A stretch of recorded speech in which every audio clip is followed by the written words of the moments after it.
and in Spanish in Colombia, and Arabic in Algeria, with all proceeds going to Palestinian charity.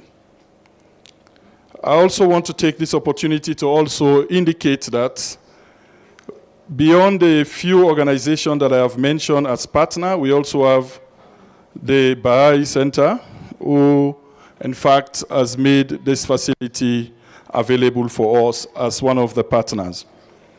Without much ado, colleagues, allow me to invite our moderator, whom I have not introduced properly, because I think I am without my spectacle and I'm not seeing some of the words I'm reading properly. But a presence here will give you a much more clarity into some of the few things I have said. And please, as I leave the stage, she does not have 4 children, but the book she has written is titled as 4 Children. So in this regard, I kindly request my sister to take the floor, Sukisa Wana, who will take us through the process of this event. Over to you.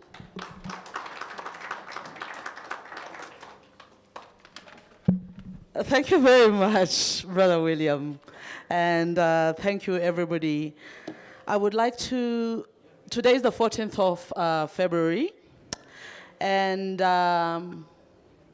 226 years ago, in the islands of Hawaii, Captain Cook was killed in rebellion by the people of the island of Hawaii, the Kanaka Maoli.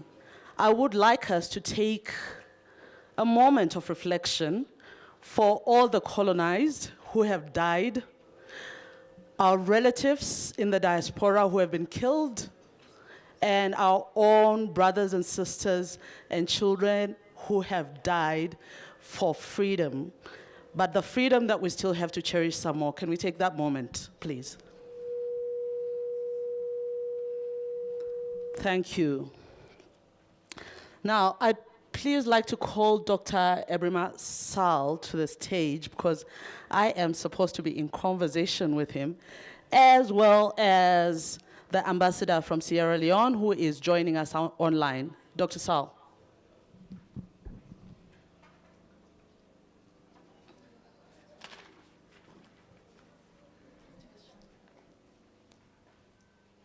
I think we just want to sit down, yeah? Yeah.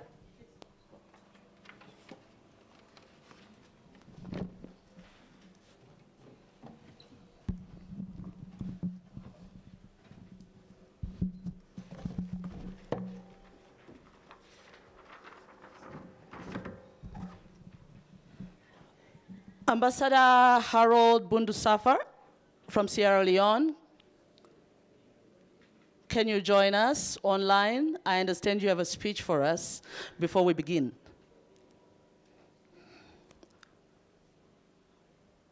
Colleagues online, can Ambassador Safa join us?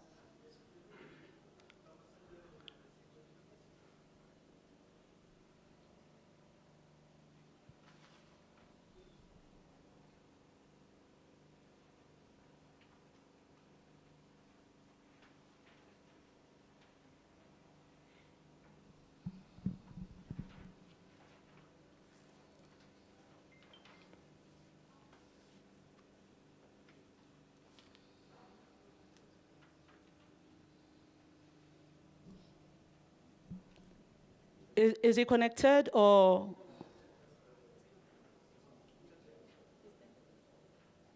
Is he connected?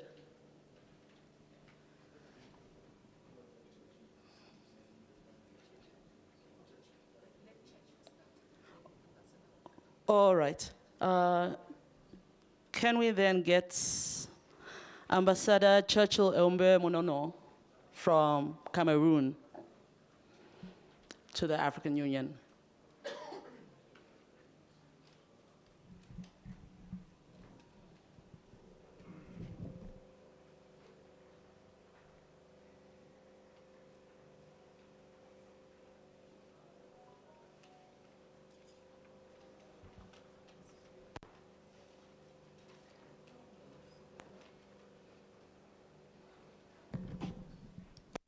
Sorry, everyone, and thank you for your patience. Online things are usually quite difficult to maneuver.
Right, folks, as we wait for that, I will actually have Ebrima Sal, one of the two panelists, who is coming up with the opening remarks to please start and give us some opening remarks on what we're asking for when we ask for the reform of the United Nations. Right, thank you, Chair. Good afternoon, everyone. Assalamu alaikum.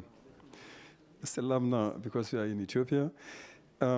It's Honorable Minister for recognizing your presence. Thank you for honoring us with your presence here. Excellencies in the room and online, distinguished participants.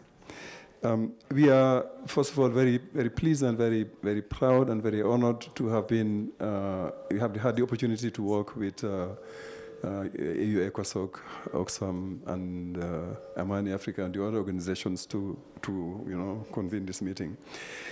In 80 years, a lot has changed. Literally, almost nothing is the same as it was 80 years ago. 80 years when they were meeting to draft the UN Charter, most African countries were under colonialism, right? The independence struggles were going on almost everywhere, but we had no voice. We were suppressed. That has changed, dramatically. And what we are talking about now is to make sure that the world acknowledges the changes that have occurred over the years, and the institutions that are supposed to be governing global affairs, should reflect the nature of the world as it is, and the nature of the world we want, as we want it to be, basically, not necessarily as it is, because some of the way it is are very problematic. We want a better world. The idea of having the United Nations was for there to be world peace, for there to be justice, for there to be, ways of governing the world, in much better ways. So I think that's the first point. It needs to be representative, more democratic, the structures of governance, of global governance. And so secondly, I think in the framing of this particular workshop, we are talking about, in the context of the AU theme of the year, reparations and justice. We are talking about that issue of the reform of the UN Security Council also as an issue of justice, and African representation on the UN Security Council as an issue of repairing an injustice, making up for an injustice that has been around for a bit too long. Okay, so I think it's very important that the issue is framed in that sense. And then Africa has remained excluded from permanent membership of the UN and from the UN Security Council for so long, right? So has been Central America and the Caribbean, so has been parts of Asia as well. But what is being articulated from Africa is that we actually should make a special case for Africa because of a whole host of reasons. So granted, there are other regions that are excluded, but it is important. And this is what the high-level panel has also been saying in some of its reports, particularly the one that was disseminated in September 2024, the high-level panel and Amani together. And they're saying that emphasizing the importance of rectifying historical injustice done to Africa is a positive development. And it is important for the issues not to be confused, okay? The issue of other groups' representation is important, but it is important that Africa's lack of representation in the permanent category of UN Security Council, it should be taken as, something very special as well. The Vice President of Namibia, in his preface to the high-level panel report last year, was saying that the reforming of the multilateral system is actually, in his preface, is not a policy option. It is a strategic imperative. I think for the world to work properly, for things to go smoothly and properly, some of those imbalances have to be redressed. Otherwise, we will not be, getting out of the woods.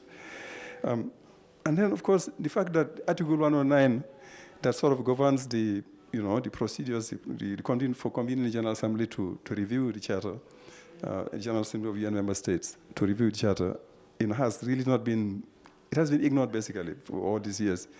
I think it speaks to the imbalances that exist in the power structures of the world.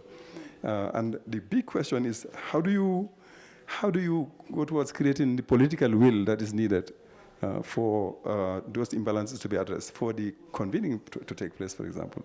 And in that sense, we are saying that the role of the African Union is critical. The role of civil society is very, very critical. So in the rest of the few minutes I'm going to take to speak to this issue, I want to say that if you are talking about how Africans are working towards cementing, building strategies and cementing our position on UN reform with other global South countries, and both as CSOs and as governments, I think what I want to say is that there are actually several platforms where these issues are taken up.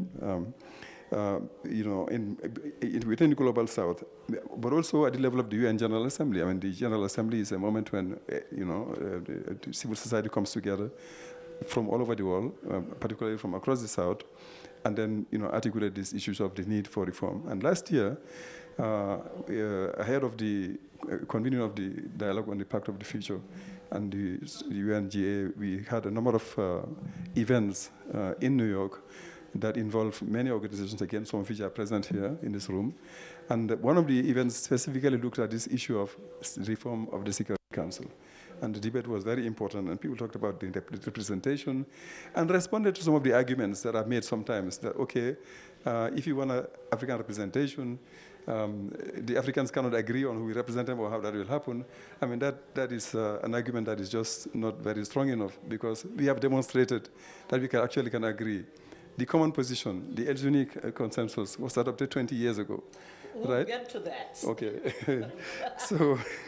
so I think that was an important point to make. And then there are also other convenings where these issues are taken up. I mean the Africa Governance Institute and Post Africa and others also organize a side event on African voices on the global stage and on multilateralism. And there is also other platforms such as the G20 process, where you have a civil society of the C20, of the G20, C20, and then there's a think tanks forum, the T20, where these issues of multilateralism and the importance of reforming the multilateral system are taken up as well, and elsewhere. So there are platforms that exist, there are conversations going on at different levels, and maybe what is important is to find ways of connecting these conversations and making sure that we all are aiming in the same direction and working in a harmonious way.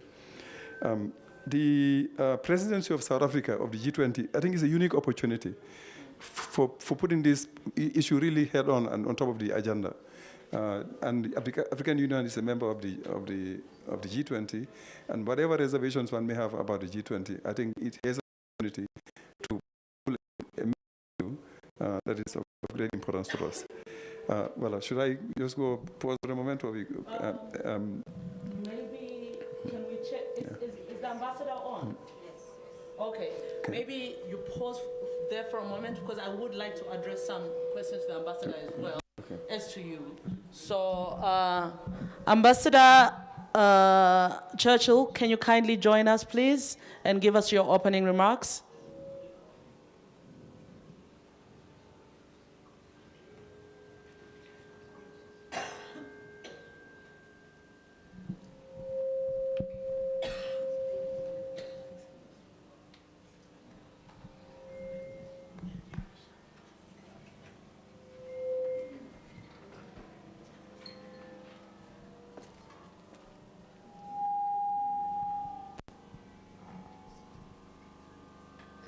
Can you hear me?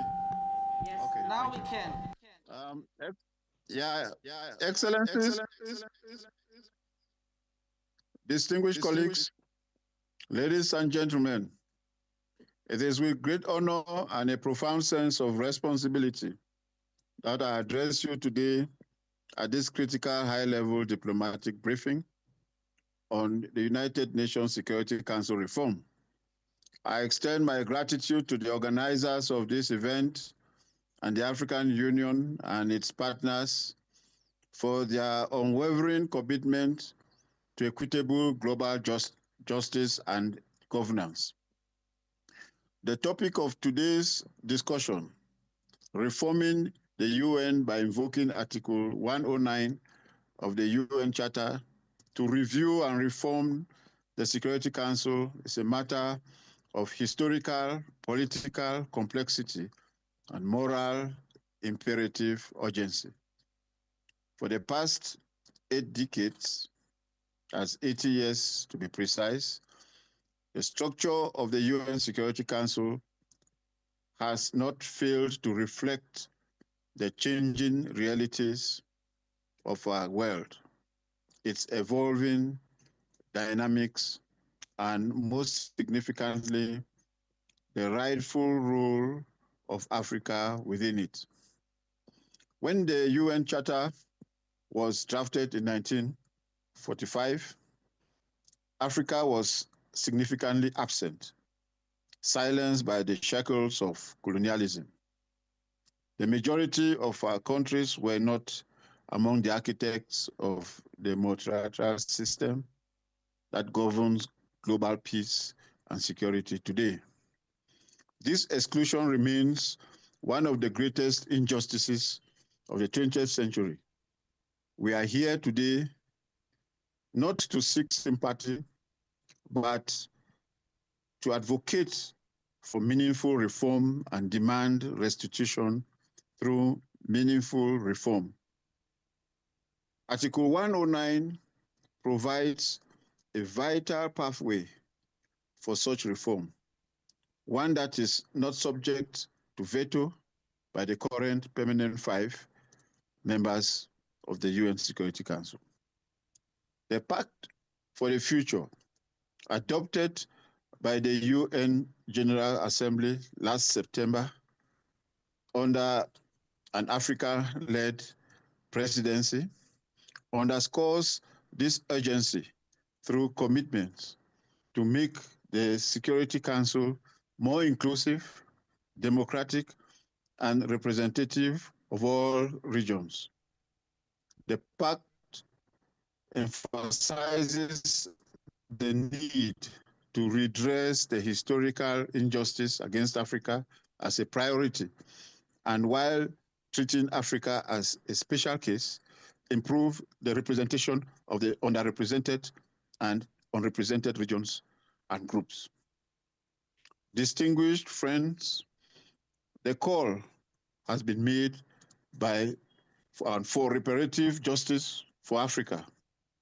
It is incumbent upon us to build a coalition of nations to invoke Article 109 and convene a Charter Review Conference.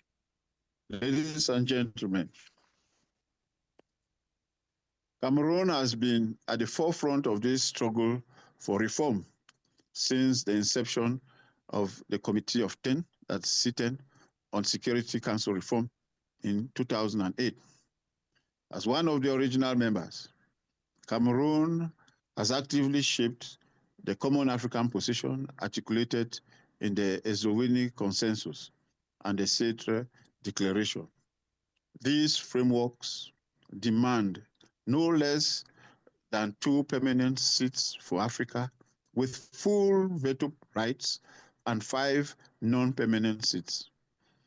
Cameroon has continuously demonstrated its commitment to global governance reforms through both diplomatic engagement and leadership within the African Union. More recently, in September 2004, Cameroon assumed the chairship of the AU Peace and Security Council for the 9th time.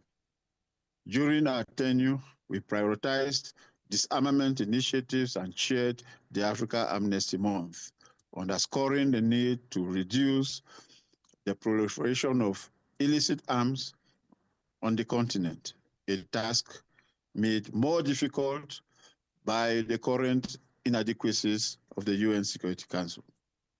Furthermore, Cameroon hosts the AU Continental Logistic Base in Douala, a crucial hub for the African Standby Force, which exemplifies our readiness to take responsibility for peace and security in Africa. However, we recognize that without greater representation and influence in the UN Security Council, Africa's peace and security efforts will remain constrained. Excellencies, the invocation of Article 109 is not merely a procedural matter. It is a strategic imperative. Our task here today is to identify clear pathways for action. These include: 1, building a coalition of the leading countries from Africa, Asia, Latin America to draft a resolution for the UN General Assembly in dismantling outdated power structures within the UN. 2, strengthening our position within the intergovernmental negotiations, the IGN, on Security Council reform is imperative. It is essential to leverage the commitments outlined in the Pact for the Future to expedite these negotiations and ensure that Africa's demands are articulated clearly and established as non-negotiable. 3, amplifying Africa's collective voice through the African Union's 2025 theme, Justice for Africa and People of African Descent through reparations. The UN Security Council reform is an essential component of this reparative justice agenda. We must make it clear that the exclusion of Africa from global decision-making structures is a form of systematic injustice that can no longer be tolerated. Ladies and gentlemen, today's briefing must result in tangible outcomes. That is why Cameroon proposes the following key actions to advance our collective goals. 1, achieving consensus on Article 109.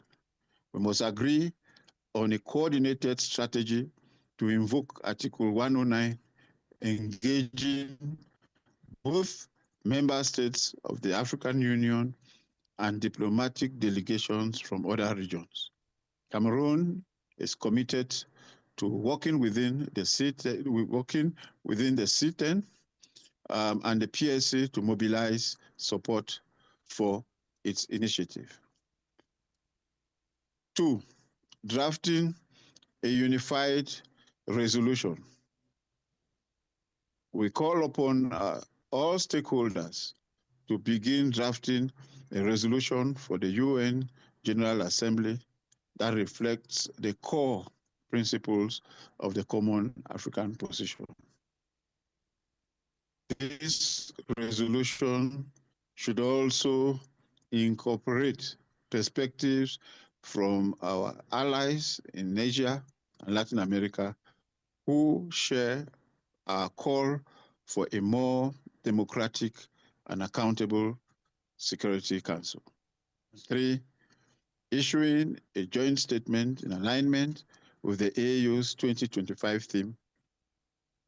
We must and we should issue a joint statement that emphasizes the UN security reform as a form of reparative justice. This statement will serve as a powerful diplomatic tool reinforcing Africa's moral and political case for reform on the global stage. Cameroon stands ready to contribute to these efforts. We believe that through unity, strategy, and determination, we can transform multilateralism to better reflect the realities of the 21st century. Excellencies, we are at a turning point in history. The opportunity to reform the Security Council through Article 109 is within our grasp, but it requires bold leadership and unwavering solidarity. Let us leave this briefing with a renewed commitment to justice, equity, and representation for all nations. Together, we can shape a future where Africa's voice is no longer silenced, but heard and respected. I thank you for your attention and look forward to our continued collaboration. Thank you very much, Excellencies, friends, and ladies and gentlemen. Thank you, Ambassador Mbuye Munono. We hope that you will be able to stay around and be part of our conversation as well, in case you can enlighten us on certain issues. I would like now for us to invite Ambassador Harold Bundu Safa from Sierra Leone. He is not only ambassador to Ethiopia and the AU, he is also a C10 member, which is quite significant. Ambassador Safa, when you are ready, please.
Some debate. I don't know why the system when they come out. They come. Ambassador, you're on mute. Yeah.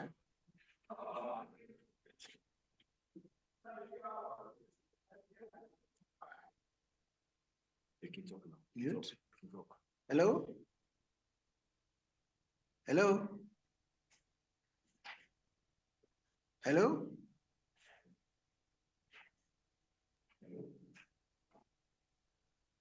Can hear you, sir. Please go ahead. Can I go ahead now? Yes, sir, you can. Thank you, Your Excellency. Thank you, Chair, for giving me the floor. Let me start by recognizing the organizers and co-organizers of this diplomatic briefing, my fellow colleagues of the Permanent Representative Committee here present, representatives of the African Union Commission, civil society organizations, and international development partners in attendance, the African Union ECOSOC, dear participants, ladies and gentlemen. The Committee of 10, the C10, was established by the African Union to serve as a platform for African nations to formulate a common position on the reform of the UN Security Council, advocating for increased representation and the interests of this continent. Sierra Leone joined the C10 on UN Security Council reform in 2013, and ever since, it has been playing a significant role as a member of the C10, which consists of 10 African countries tasked with advocating for African interests in the reform process. Sierra Leone, alongside with other C10 members, has been actively promoting the need for increased representation of African nations in the UN Security Council to reflect the continent's geopolitical realities and contributions. Given Sierra Leone's own history of conflict and efforts towards peace building, it is its contribution to the C10 emphasizes the importance of a reformed UN Security Council in fostering peace, stability, and security in Africa. Sierra Leone has systematically championed the principles outlined in the Esol-Winning Consensus, advocating for 2 permanent seats with veto powers for African countries, as well as additional non-permanent seats to ensure a more equitable representation. On the diplomatic front, our great nation of Switzerland has made significant efforts both bilaterally and multilaterally to emphasize the importance of reforming the UN Security Council and to build alliances with other countries and regional blocs that share similar goals with us. Outside of the Esselwini consensus, ladies and gentlemen, the AU has been increasingly vocal about the need for reform, pushing the agenda through various summits and fora. There is a growing recognition of the need for broader support and collaboration among African countries, with various regional blocs taking positions to strengthen the collective African voice. Moreover, some African nations are advocating for alternative frameworks that do not strictly adhere to the Esselwini consensus, suggesting more flexible approaches to negotiations within the wider UN reform context. I'll name a few. African leaders and diplomats are actively engaging with other countries and regions to gather support for their positions on the UN Security Council reform. Some African states are exploring different models for representation that might not conform exactly to the Esselwini framework, but still aim to enhance Africa's voice in global governance. There are also deliberate ongoing diplomatic efforts that involve talking to non-African states to build coalitions that favor reform aligning with African interests. However, the process remains complex, and while there hasn't been a breakthrough that alters the current structure, the momentum for reform persists. However, the process remains complex. I'll read that again. During the intergovernmental negotiations, ladies and gentlemen, for United Nations Security Council reform, African nations can consider several proposals to enhance their representation and influence. One, advocating for at least 2 permanent seats for African nations on the UN Security Council to ensure that Africa's interests are adequately represented. Or proposing additional non-permanent seats specifically allocated for African countries to increase periodic representation and ensure diverse African voices are included. Suggesting a system of rotating seats among various African regions to promote equitable representation from different parts of the continent. Addressing the issue of veto powers in discussions, advocating for either the inclusion of African permanent members with veto rights or establishing the establishment of protocols to regulate the use of veto in matters affecting Africa. Proposing that UN Security Council discussions prioritize issues affecting African peace and security, including conflicts, humanitarian crises, and post-conflict reconstruction, highlighting the need for context-specific solutions. Advocating for mechanisms that foster better cooperation between the UN Security Council and the African Union, ensuring that African perspectives and solutions are considered in relevant UN Security Council deliberations. Encouraging the incorporation of regional voices in UN Security Council discussions, advocating that ECOSOC, the regs, etc., consulted before resolutions affecting their areas are passed.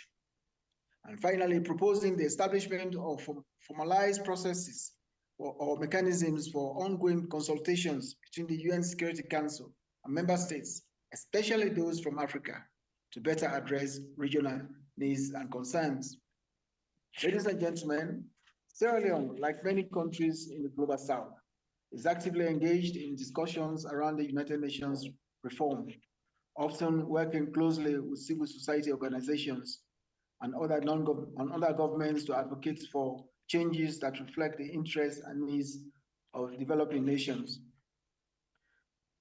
My country's CSOs play a critical role in advocating for transparency, accountability, and inclusivity in UN reform processes. They often engage in dialogue to ensure that voices from the Global South are heard, participating in fora and discussions that promote shared goals such as sustainable development and human rights. Recording stopped. We are proud to ensure that the National ECOSOC chapter was soft launched in 2024, and ever since, there is ongoing consultations and civil society on many contemporary issues affecting the continent, including the UN Security Council reform and on Africa's preparation agenda. Sierra Leone collaborates with other global South countries on platforms like the G77 and the non-aligned movement. These partnerships help amplify collective demands. Recording in progress. Focusing on issues like development aid, climate change, and equitable resource distribution.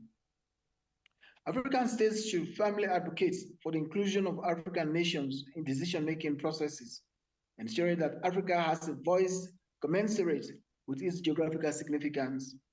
Any discussions regarding the expansion of permanent members should address the implications of veto power, advocating for fair criteria that prevent its misuse, especially by new members if they are granted such powers. The reform process should uphold international human rights standards and promote humanitarian principles, ensuring that the UN Security Council deals promptly and effectively with crises affecting civilians. It is also essential to include regional organizations, the RECs, in discussions with peace and security that impact their regions, ensuring their voices are heard in decision-making. Civil society organizations can educate the public about UN Security Council reform issues, mobilizing awareness campaigns to highlight the importance of equitable representation and accountability. Citizens can engage in public fora, discussions, and consultations to express their views, ensuring that local perspectives and concerns are reflected in national position on the UN Security Council reform.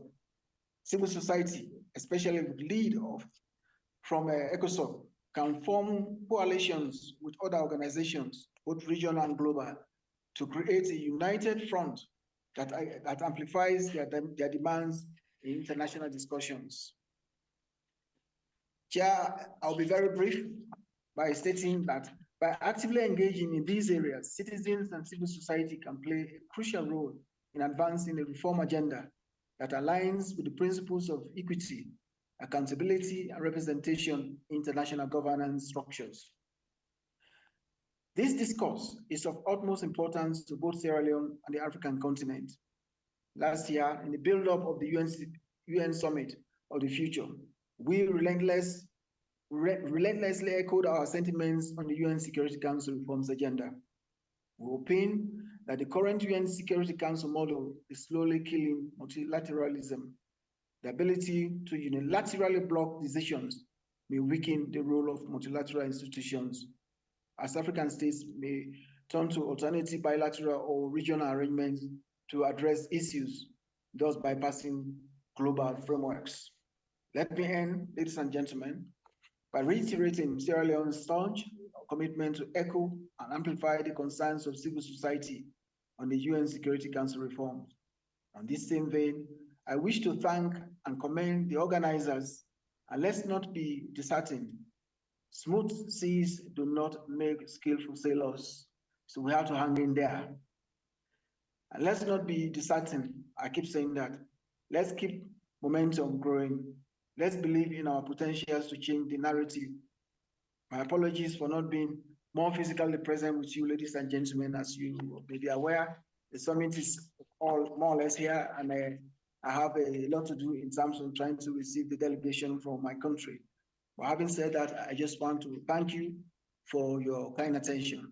Thank you, Chair. Thank you very much, Your Excellency, for joining us.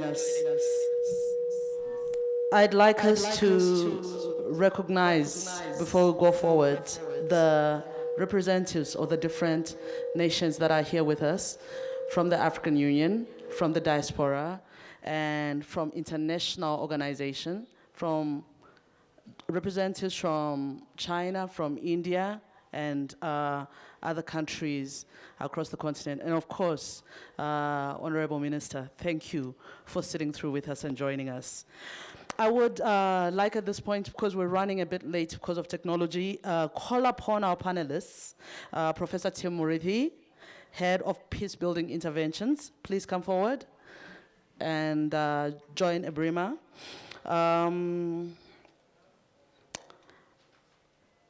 Brenda Morphia, Oxfam International, representative to the UN. My brother, William Carew, African Union, ECOSOC. And because we are in ECOSOC space, I would also like to acknowledge the outgoing presiding officer of ECOSOC. Thank you for joining us again, sir. And the incoming, I believe he's here. Yes, sir, how are you? It's good to see you. Thank you. I think we can begin. And these are the people you're going to be asking the difficult questions. So I will ask them a few questions and then open up to all of you. And you can take it forward.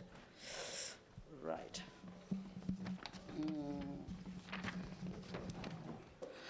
And I'll start with you, Ebrima, because I sort of stopped you while you were talking. You are with Trust Africa. You are in civil society. You've been in civil society for a very long time. One of the things that we are constantly dealing with is at the United Nations, Africa comes with a common position. And then when it's time to vote, our dignitaries are out shopping, or they're nowhere to be found, or somehow they surprise us, and they vote how they shouldn't. How do we then say we're going to have a consensus, we're going to have a common position, and actually believe all of us will benefit from it as a continent?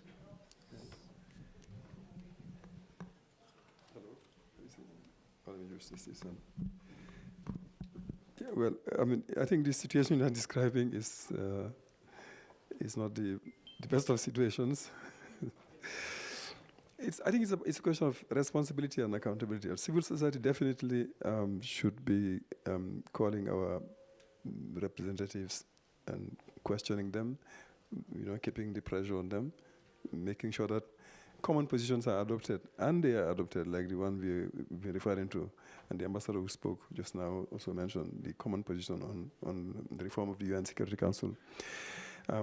The issue, though, is on the one hand, they remain unknown to the majority of African citizens, okay? And I think that's the role of civil society to make sure that these issues are popular issues. They are known to African societies, ordinary Africans, and that's when you can launch a campaign and mobilize, Secondly, also the institutions like the C10 should also take the issues to the people. Okay, what civil society could do is, I think, to continue just to keep the pressure. It's part of the role of a civil society organization, or civil society in general, is the creation of political will, where one sees that it's not only holding people in positions of responsibility to account, it's also to push for reforms where reforms are needed, for changes to occur. So that role of creation of political will is a role for civil society.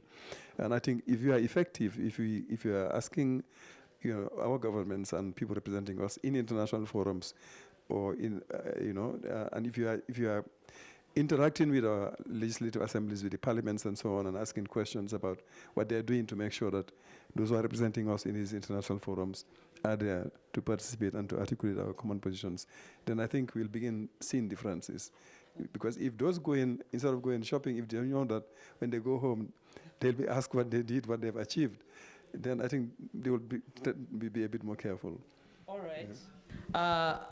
And perhaps because we've heard it said so much, and you've said it a couple of times as well, I think maybe I did this the wrong way. Let me start, Professor Murithi. What is Article 109? We've heard it mentioned so many times. So somebody walks in here, they believe in the continent, but they are not in civil society. How do you explain Article 109 to them? Thank you so much. Thank you to ECOSOC, African Union ECOSOC, for convening us here today with all the partners, I should say that. If you notice, our ECOSOC brothers and sisters are looking a little bit exhausted. They have done a number of events this week, so please give them a hug when you see them next.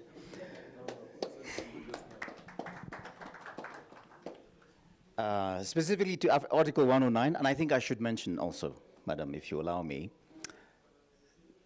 the statement by the Ambassador of Cameroon, Ambassador Churchill, is extremely significant. It's the first time in the history of Africa, that's a very long history, that an AU member state has called for the invoking of Article 109 of the United Nations Charter as an AU member state, and called for the drafting of a resolution in the General Assembly of the United Nations to invoke that article and to get it adopted. That's the first time that has ever happened in the history of our continent. I think it's extremely significant, and I think we need to give the ambassador another round of applause, please.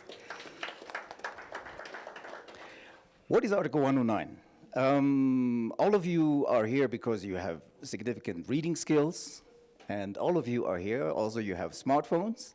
I would recommend you actually read it for yourself. It's 3 chapters, 3 paragraphs, not chapters, 3 paragraphs in the UN Charter. And the first paragraph calls for the convening of a general conference to review the Charter of the United Nations. So if you've never heard of that before, please do yourself a favor. The one thing you will take away from this meeting today is you will have an awareness of that. The other 2 chapters are describing the modalities of how this is to be achieved. The discussion of this issue by 2/3 of the General Assembly members and the voting on this issue by the United Nations Security Council. And it also describes how the fact that the United Nations Security Council, the permanent 5 members, cannot veto this article. They cannot veto the article in terms of convening the General Conference. If we get to the General Conference, it will be an extremely significant move for humanity, not only for Africa, for the whole of humanity.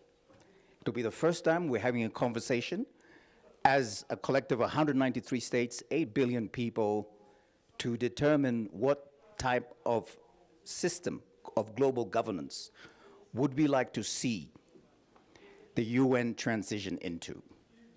And we have to agree that the UN needs to transition. The UN Security Council has failed. It has collapsed. It is dysfunctional. We, in fact, describe it as the UN Insecurity Council. I see that resonates with lots of people.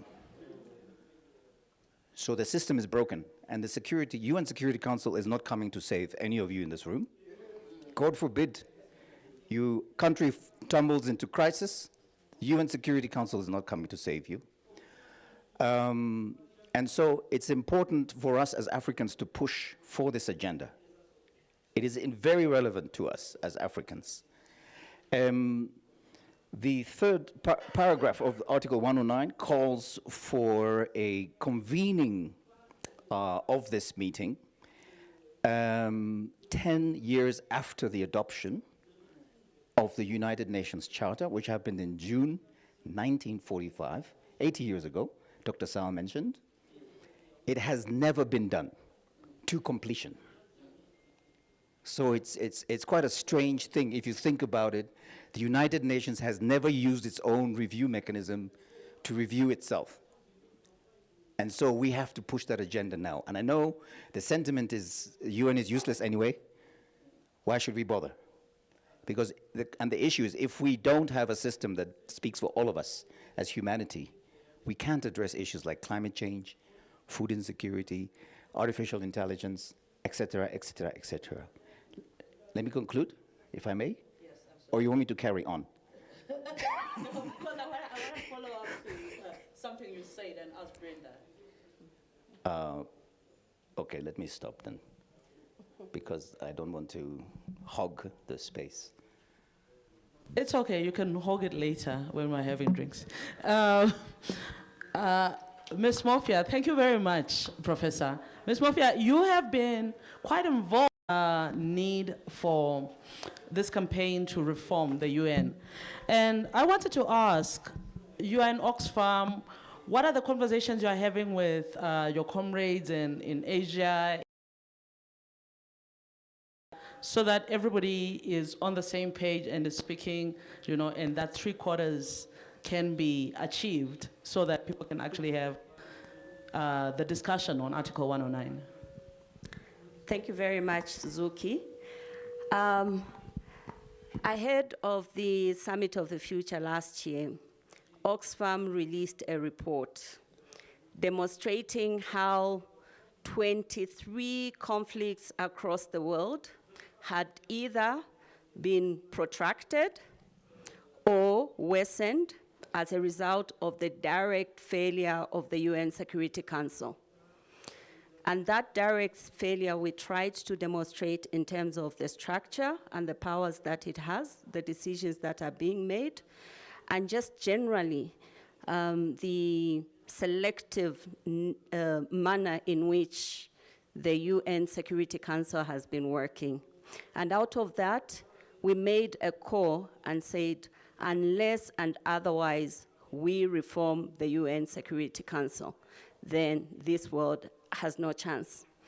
I want to begin by agreeing with previous speakers that have emphasized the fact that the UN system as a structure is outdated. And for me, I actually liken the UN system as well as the UN Security Council as a software.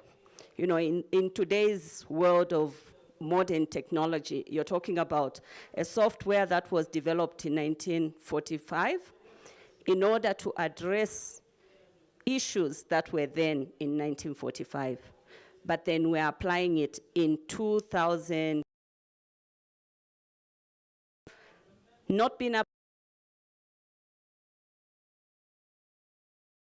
many previous speakers have also made reference to the C10, to the ING, which is IGN, which is the intergovernmental negotiation process.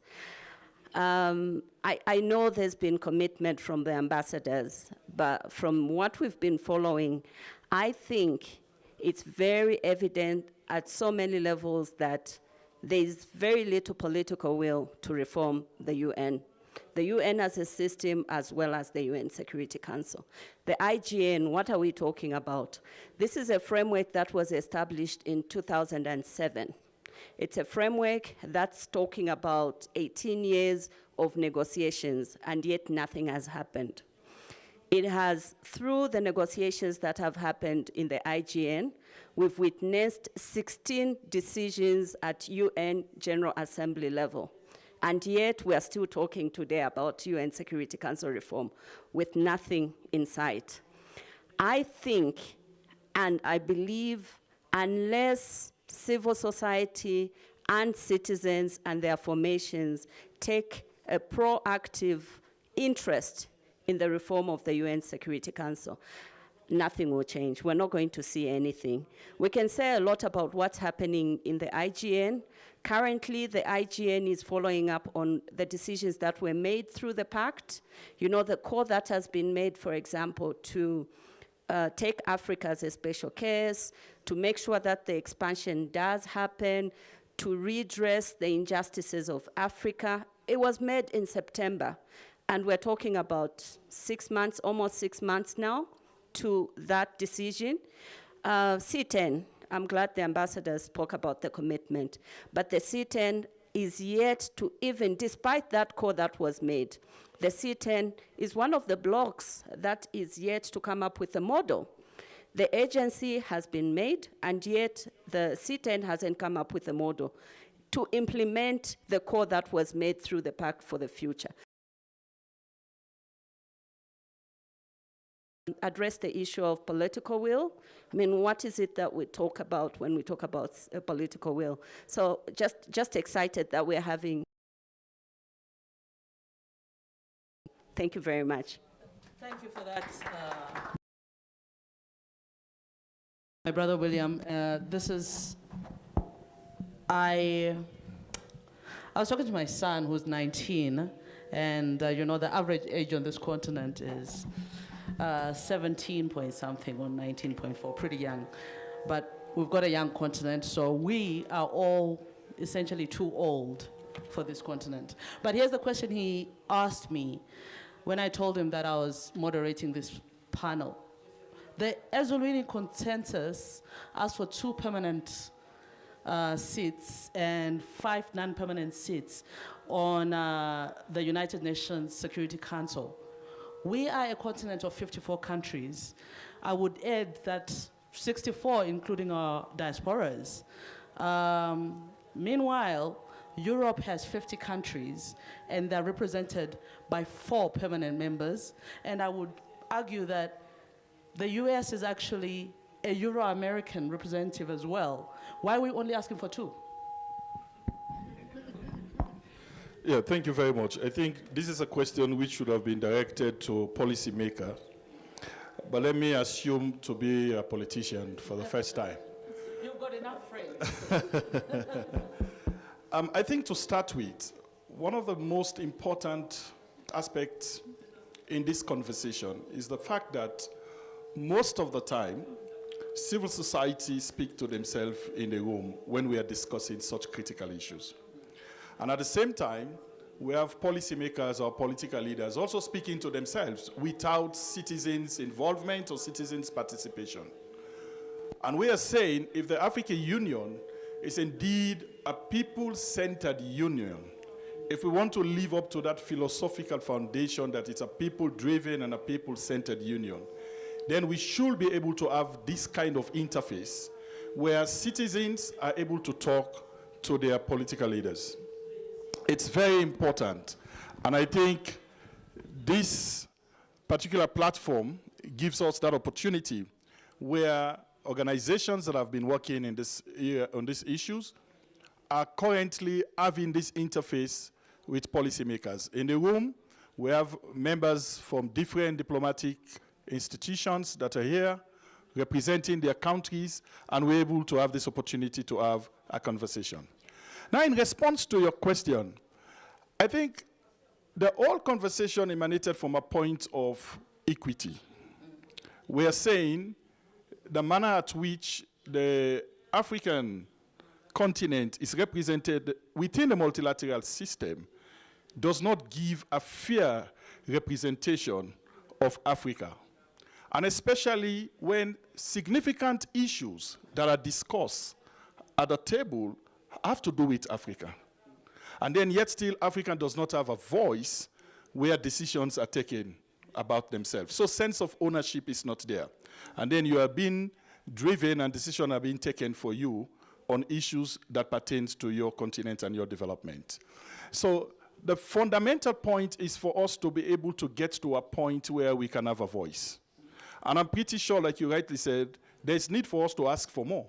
But even what we are asking for now, like Brenda is saying, with all the debate, with all the commitments, and all these that we have been talking about, yet still, we have not been able to achieve that. So I think this is just the beginning of that campaign to say we want to have a representation or a multilateral system that is equitable, that is fair, that is just, that will be able to provide pure representation, key representation for Africans so that our voices can be heard, our voices can be made on issues that actually pertains to our development. Okay. Professor Mrithi, you wanted to add to that? Yes, I did. Your question was why Africa only asked for 2. It's a very good question. We could have asked for more. But I think we have to understand also a level of pragmatism amongst African leaders. 2005, Zuki, I see you're turning your head like this, like, no, I'm not going to listen to this. All I'm saying is, I'm telling you we the start story. from high, Let me tell and you then the we, story. we negotiate. Now, if you start from 2, 100%. they're going to be like, you're getting nothing. I am with you. We're together. But this is the decision that our leaders took. 2005. They met in Ezulwini, and they issued what you described as the Ezulwini consensus. That's 20 years ago. They asked for 2 seats in the UN Security Council, with all the rights and privileges of permanent members of the Security Council. That was 20 years ago. Nothing has shifted, not even one iota. Brenda mentioned IGN meetings endlessly. It's almost an endless conversation with no intention whatsoever of changing the system. If the P5 wanted to change the system, trust me, it would have by now. So there is no intention, even now, there is no intention to change the system.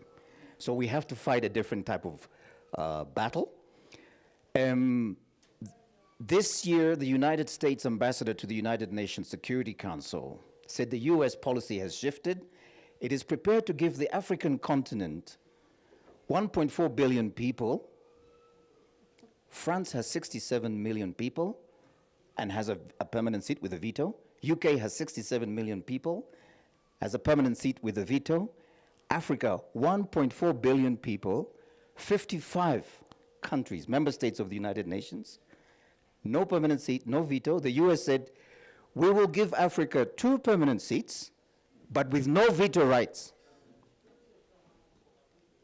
Does that make any sense if you think about it? You're essentially just going to be a spectator at the Security Council.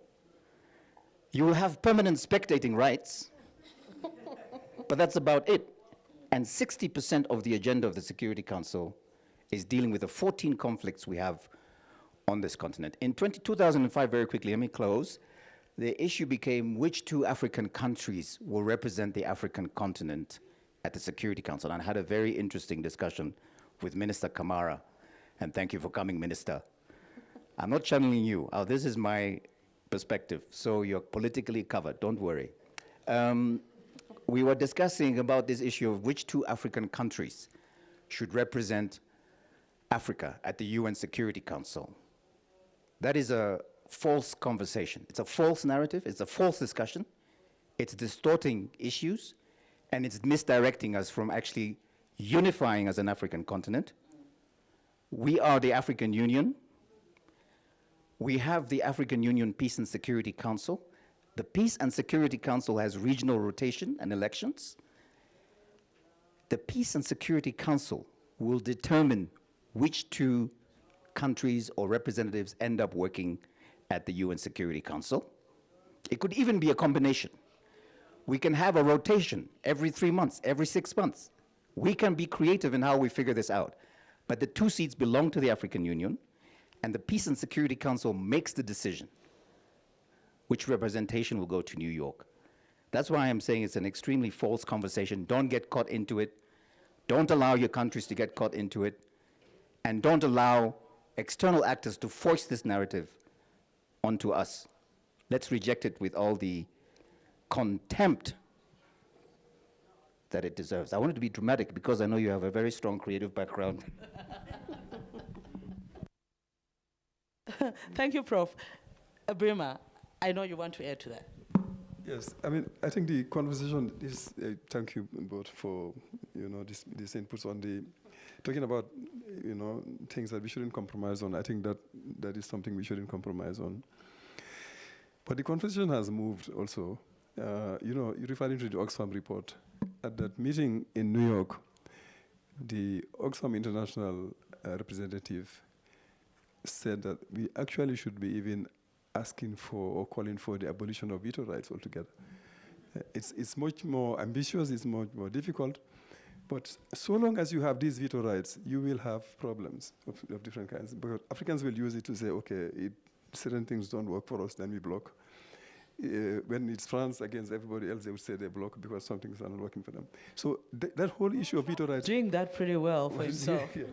Yeah. So I think the issue is it's important really to also be not to be stuck with that system, which is problematic in its if you're talking about a democratic governance architecture, one that sort of is reflecting and giving possibilities for people to articulate their views and feel represented. That's one. Secondly, it's also I think the intersectionality of issues that we should be raising here. Conversation on the UN Security Council is important, mainly. But you cannot divorce that, separate that from all these other issues that are related to the global governance system and to the multilateral system. Just to add that particular point to it. So. William, in responding to my rather cheeky question about needing more seats, you said the citizenry is the conversations that are being had in these spaces and the conversations that governments have by themselves without us, and we're not having a greater conversation. How do we get, the man or woman in a village in Akure? How do we get the child in Mumbwa? How do we get somebody in a little village in Eswatini or all over the continent? How do we get that conversation to go beyond just these spaces, beyond a certain type of person in Addis Ababa when they come for civil society engagement or for the African Union meeting, and then we just hear they've acted on our behalf? Yeah, thank you. I think it's Ibrahim who talked about the level of awareness and popularization of some of these critical issues that we are discussing. And I think that is the role of civil society and many international development players that are in the room in terms of their intervention at community level, taking the information to the community in terms of empowering the community so that citizens are able to know what is going on at the multilateral system, but at the same time, even from a country perspective, you're able to be part of a discourse on whatever position the country is taking in relation to the issues on the multilateral stage. That is one. Capacity building for organizations also, even some of our community-based organizations or even national-based organizations, the question is, do they even understand Article 109? They don't understand some of the intrigues that we talk about and the politics at the multilateral stage. So you need to be able to have a trickle-down effect where these organizations are able to work at the national level, the subnational level, right down to the grassroots level in terms of empowering them with the right information, with the necessary tools, so that they can be able to engage. Advocacy is also very critical. It's also formed part of that aspect of awareness raising, and then also empowering the citizens to be able to engage their political leaders, so that even when they are making decisions, they are making an informed decision, a decision that reflects the needs and perspectives of citizens, rather than decision in their own interest as an individual.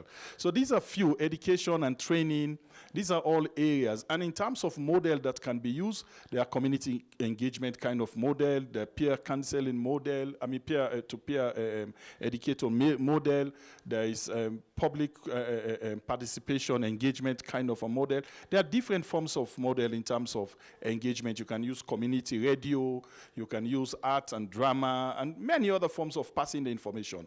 But I think I want to conclude that we have to be deliberate, especially those of us unintentional, those of us working on this space. We cannot only be having this conversation in the four corners of a conventional setting like this, but how do we package this information in the languages that the citizens down there will understand, so that when we are speaking, they will not be thinking that we are just talking on an issue that does not benefit them as a community, but we should be able to bring it in the languages that they best understood, and they also be part of the conversation for purposes of ownership. Thank you so much for that to my panelists. I will ask you to please stay here. I would like some members from the audience, the plenary, to please just come in with some strategic interventions. Perhaps we can start with you. Ma'am. Yeah, we're starting with you. Give us, Fatih, some strategic intervention. How can we do this? What do you have in mind? Thank you very much. So I'm Fatin Zi Hassan.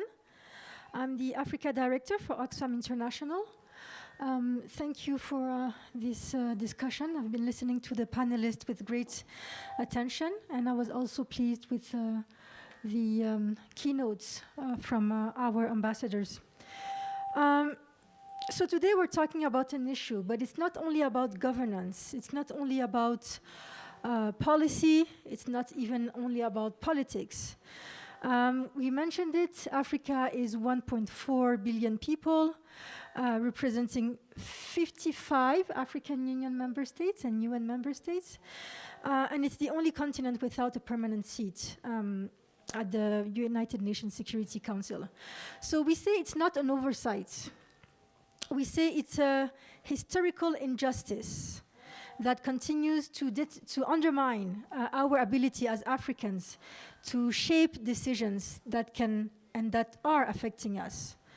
The UNSC has been for decades making decisions that profoundly impact our continent, deploying peacekeeping forces in Africa, imposing sanctions on African countries or governments, drafting resolutions about African conflicts.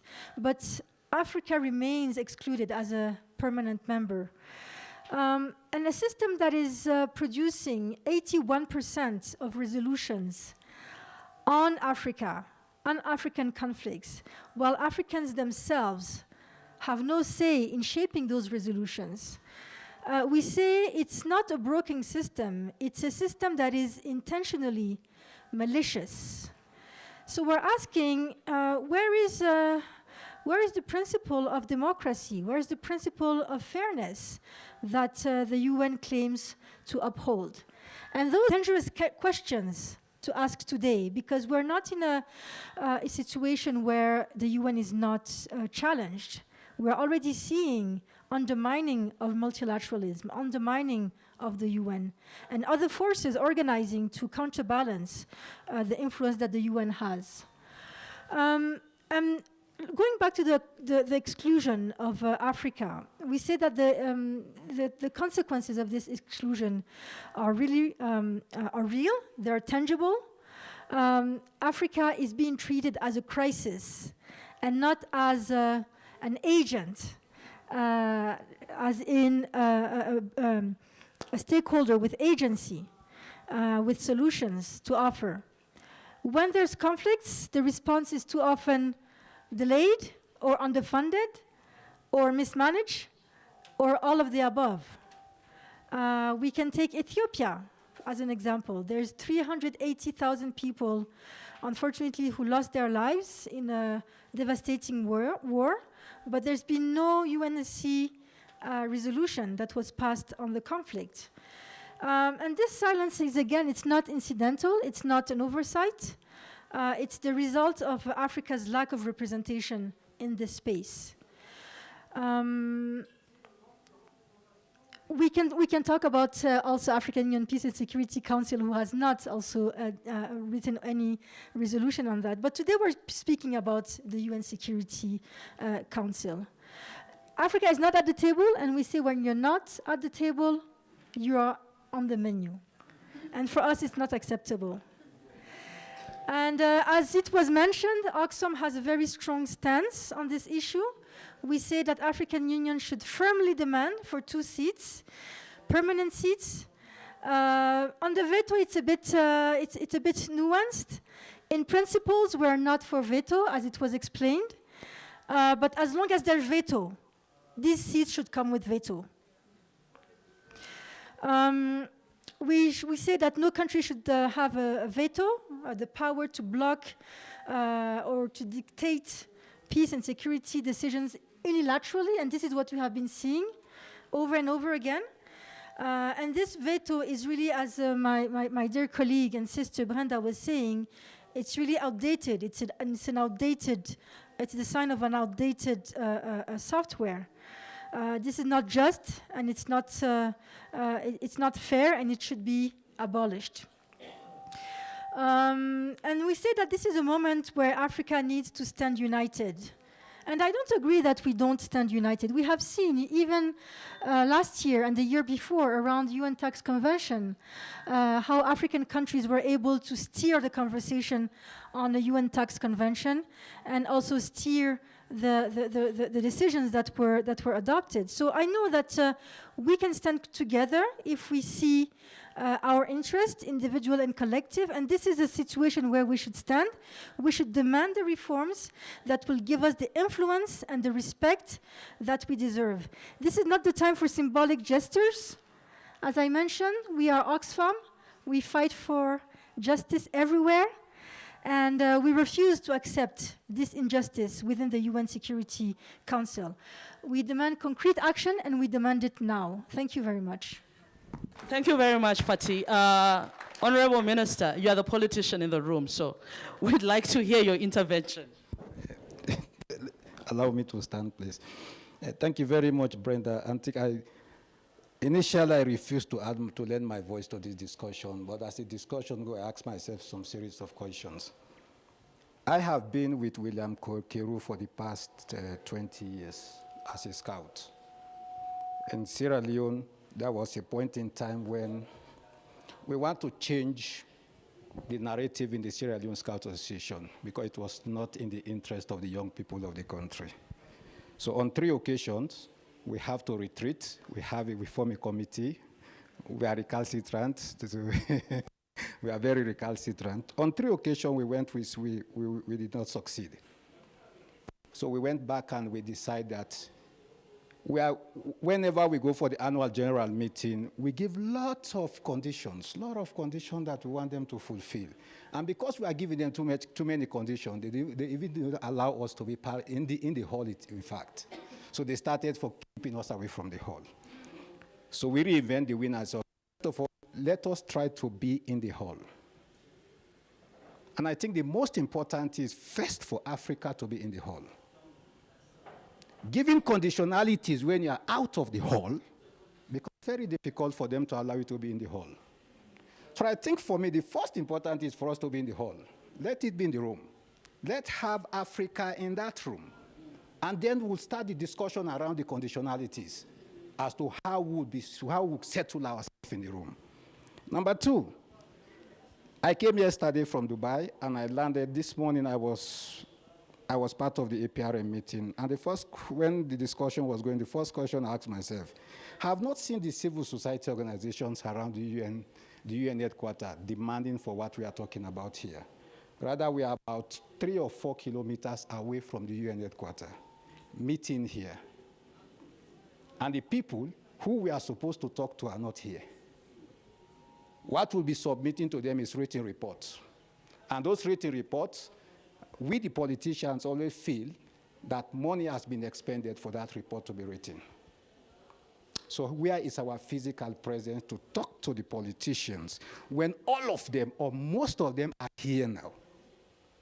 When we go to the UN Security Council, you see all of us outside there dancing, jumping with our placards, but have we done it here to pressure the C10 that they need to start pushing and not holding meetings on to take into this we the politicians, when we go out there as delegates, we go on shopping. I don't want to defend and I don't want to offend. It's a mindset.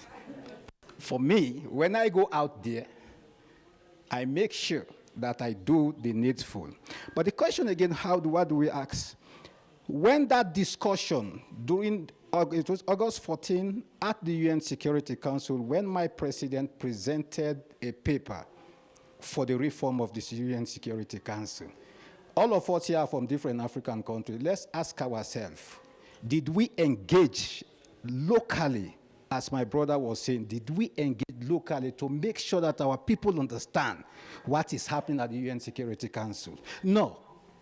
Nobody. We are not on radios, we are not on televisions, we are not there to talk out to our people. Even after the program, even after the discussion, did we engage? No. So I think we need to change the narrative a little bit. We need to change our approach.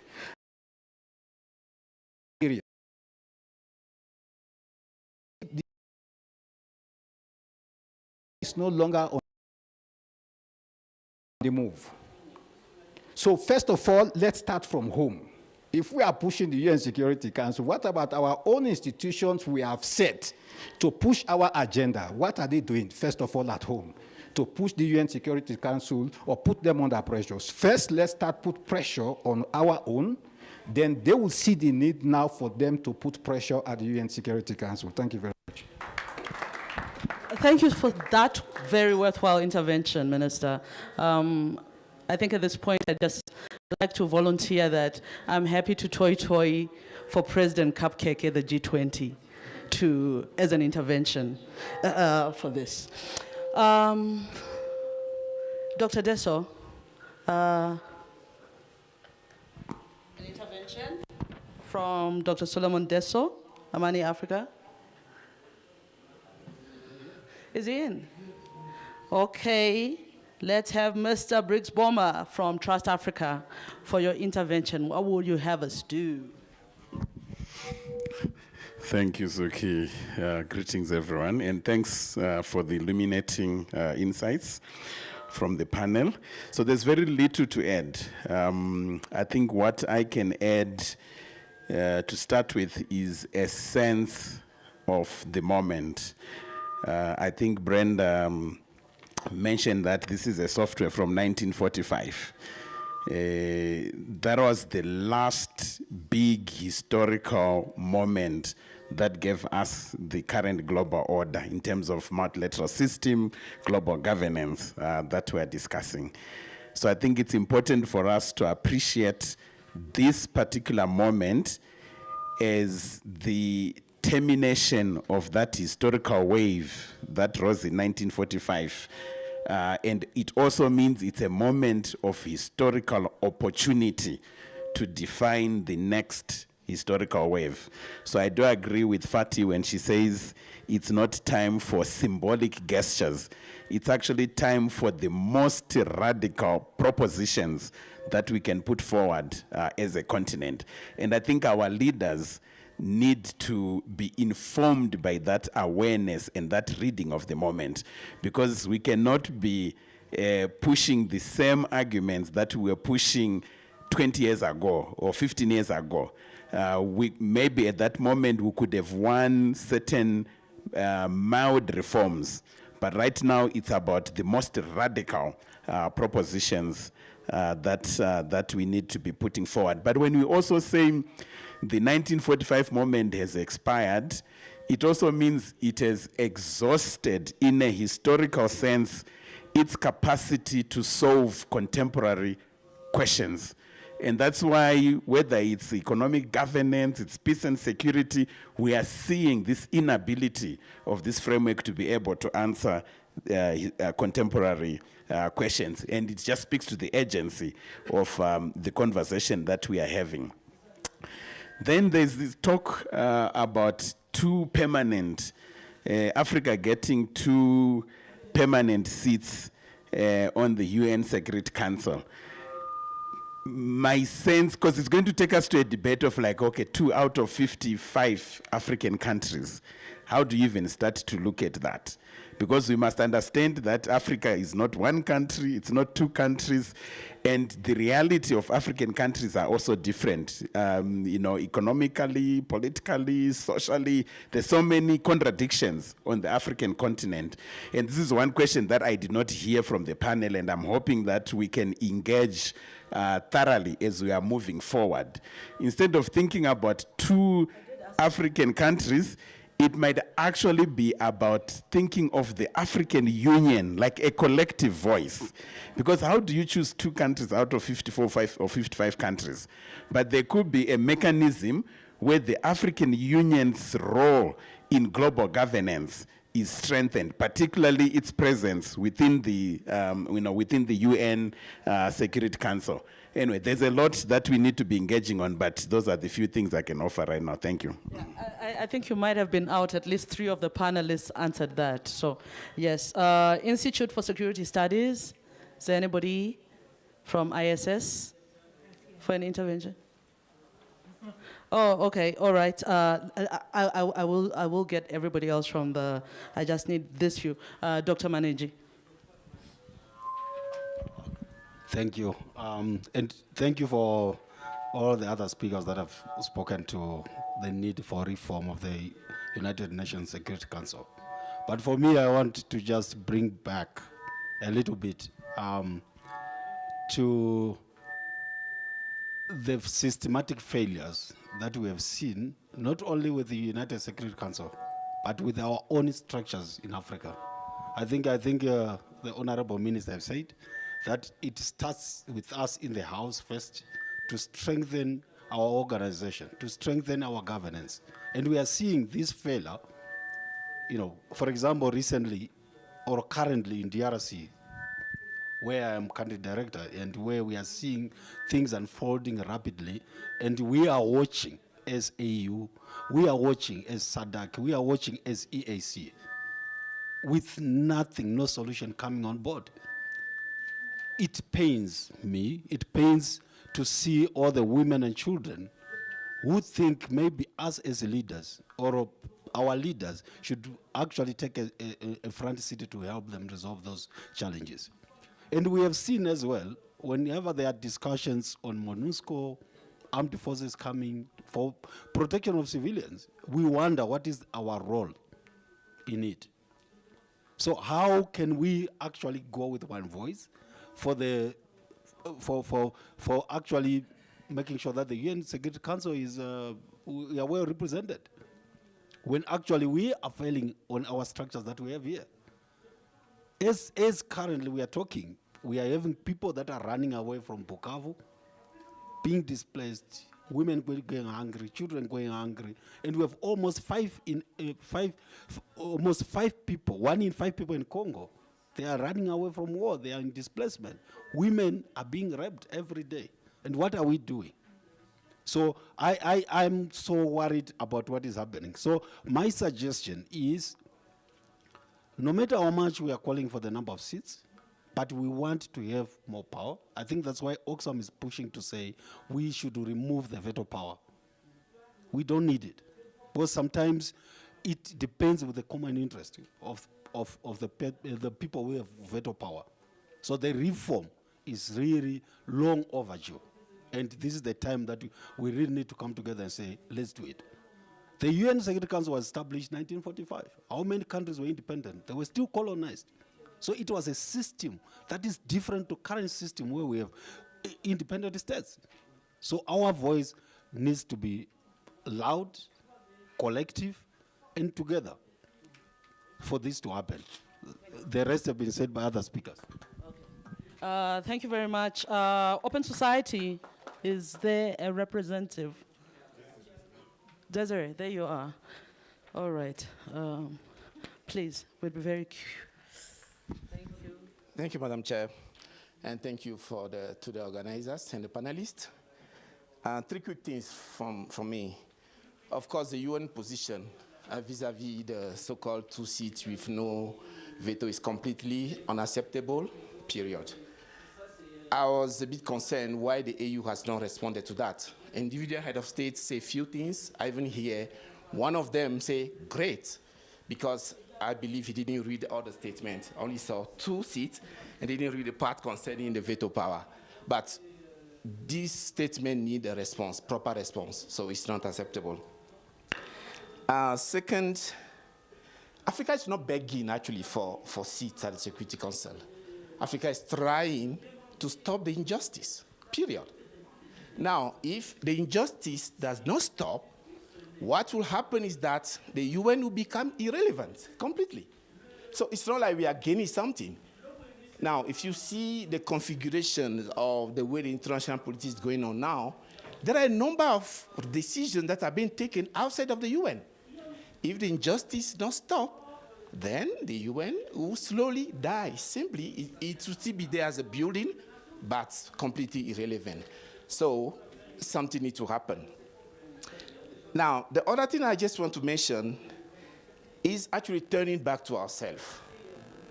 We have seen it throughout the history that for you to be invited to the table, you have to fix yourself. If you look at the wealth that the continent has now, everybody knows it. Like in the next future, everybody talking about critical mineral. Where are they? We know. Arable land, they are there. Youthful, heavy, intelligent populations, we have it. But why we are still behind begging, asking to be invited? If we put ourselves in certain conditions, which we know very well, we will be invited. We don't even need to ask to be invited. So I don't want to go to too much detail, but maybe we need to consolidate our union so we can really speak with one voice. It is not the case at the moment. Sorry. We still have Francophone, Anglophone. You see some of the Peace and Security Council decisions, you know who talked to which country before they meet. So let me just stop there. Just mention a few things. Thank you. Thank you so much, Desiree. I understand there's a representative from Namibian embassy? No? South African embassy? No? All right. I'm opening up to the rest of you because this is actually about us, all of us. Thank you. Good afternoon. Good afternoon. It's a pleasure to be here. My name is Nikita Shiol-Roll, or Kidan for the Ethiopians in the room. I'm from the Bahamas. And I want to say that I don't actually know if you guys were talking about us. I don't know if I was included in this conversation. And I think it's a fundamental problem. You know, in 2012, the AU said there's a sixth region. And I'm going to tell you a story. I live on a very low-lying island. I'm just going to move away from the speaker. I'm from a very low-lying group of islands in the Caribbean. And Hurricane Dorian was one of the most devastating hurricanes that came through our country. It was in 2019. And I had just recently learned. I didn't know that there was a sixth region. I didn't know we were part of y'all and y'all were part of us. I didn't know we were one because there's no communication. And so after Hurricane Dorian, because all the global north hide their money in countries like the Bahamas, we're considered a rich country. But we're not. We were the Africans abandoned on these islands that y'all forget about. So the hurricane happened. I run a nonprofit organization. I needed money to do what my communities needed. There was no money for us. But then I learned I am part of y'all, the AU. It made sense. I said, okay, let me make my way to East Africa and get some of that money, because Africa has a lot of money, and since we're African, we should be able to access the money. So, had my meetings, spoke to someone in the AU. You know, I work at the intersection of climate and ocean capacity building, technology transfer, all the things. So she sets up a meeting, great meeting. She says, okay, we have to have another meeting. I said, okay. In that meeting, there's a European, and then there's the lady from the AU, and there's me. And she said, you know what, we've already given the money to the Caribbean, so the AU can't give you money. And that's when I understood the system isn't real, all right? And that's when I understood that if the Europeans or whomever are continually financing us, we are continuously going to be separated. And so as I heard everyone speaking today, Africa this, I really don't know if you're talking about us in the Caribbean. I have no clue, because sometimes you say things, but 9 out of 10 times it's 55, 55, 55, and my sister here said 60-something, but I'm like, yeah, I know, but there's 33 Caribbean countries. Even with CARICOM being represented, that's the British Commonwealth. That's not the Dutch, that's not everyone else. So I'm just saying, my brother from Open Society said we have to figure out our house. Y'all need to decide if we are actually part, and if we are part, we need to step correct. Because you can't be stepping one way and not really representing all of us. All right, absolutely. Thank you, sister. That's important. Thank you. My name is Dr. Panashe Chigumadzi. I'm a professor of African history. And It's really great to be in this space, and I really want to echo my brother Briggs Bomba's sentiment, which is that this is a radical moment. This is not the UN of 1945. We've passed. There's an exhaustion of a particular global liberal international order. The rules-based international order is over, really. Or at least we're waiting for it to finally be, to kick its final kicks and final breaths. But for me, if we're thinking that this is a radical moment, a particular Overton window that we have, I'm very interested to hear, we've spoken about a 20-year demand since Ezulwini. The demand has stayed the same, but now what is the action? If we don't give you the 2 seats, and so what? That's the key thing I'm not hearing when we keep saying we've been demanding. We know that there's no power that's ever given without some sort of, we're not talking in terms of power. We can see very clearly the way in which the world works is really a tit-for-tat world. It is, we can think about mutually assured destruction. That's how America deals with China, Russia. That's how the rest of the world is really functioning. But we as Africans somehow think that it's about moral suasion when it's not. So I want to know for us, and maybe those conditions or those consequences are there, but at least needs to be at the forefront to say that if you do not give us those 2 seats, we are walking out. We seem to be scared of it. I know the minister said that we have to be in the front, to be in the room, but the point is that what happens, we are called to be spectators or to send our ministers for shopping. What if we say, actually, we are withdrawing completely from the UN to show that this is an irrelevant body. We will not keep calling ourselves or inviting ourselves to be embarrassed, like our heads of state who go to the next European monarchy's wedding to go and be sitting in buses, right? We keep on allowing our own embarrassment. So they've seen for 20 years that there's no action on our part. We also have to walk the talk to say that if this is not working for us truly, do we mean it or don't we? And I think 20 years of a singular demand without stating what is the consequence, we are willing to walk out of the UN.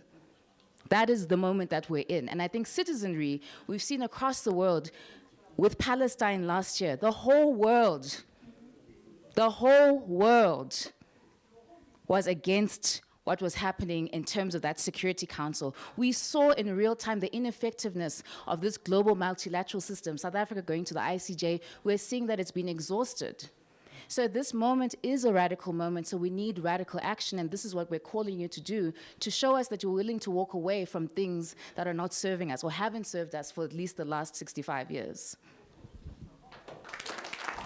Thank you for that. I'm going to take 2 last questions, and I want my panelists, as we conclude, to please keep that in mind. What are we doing? Are we saying you can't take our minerals anymore, you aren't having this? What are we doing? Thank you very much. I've been listening to all the presentations, and my senior brother made a very profound statement about the issue of the 2 seats, whether it is veto or not.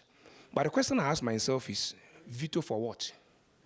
What are you going to do with it? Because when power is given to you and it's not exercised properly, somebody will exercise the power through you. Now, as Africans, what is our identity? Have we been sat down to evaluate ourselves and look at ourselves and say, what do we have? How do we utilize what we have for our own good? When the Europeans are fighting an African country, how do we come together to fight them back? If all these things are not done and done properly, you can be giving all the 5 veto. It will be exercised through you, and it will amount to nothing. And so what I believe we should do as an African country is that we should assert ourselves. We should reposition ourselves. We should strategically look at the issue that are at stake and see what are the real problems. How do we solve them? If you're able to solve the problem, they will take you serious.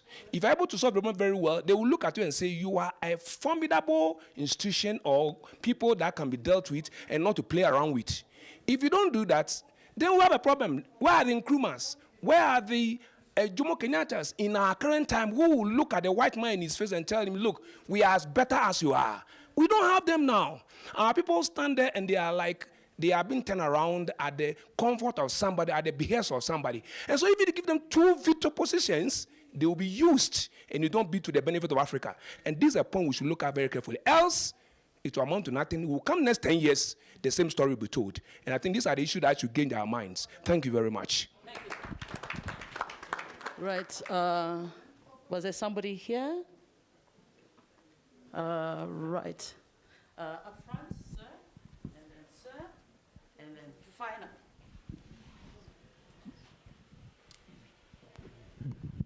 Thank you very much. My name is Richard Sewachirianga. I'm an emeritus presiding officer for ECOSOC. I think I have to associate with ECOSOC more here than anything because it's successfully done this. Thank you very much. But I also come from Uganda at the Center for Basic Research. So I have a couple of points. One is I think what we have to realize is that this framing of the discourse around giving, being given, I think is an issue. So one of the things we have to do is to reframe the language so that we don't talk about being given, because all African member states are member states of the UN. So we should find a way in which we are not talking about being given as if there is somebody who owns the UN and then the Africans are just getting. So that's one thing we need to do.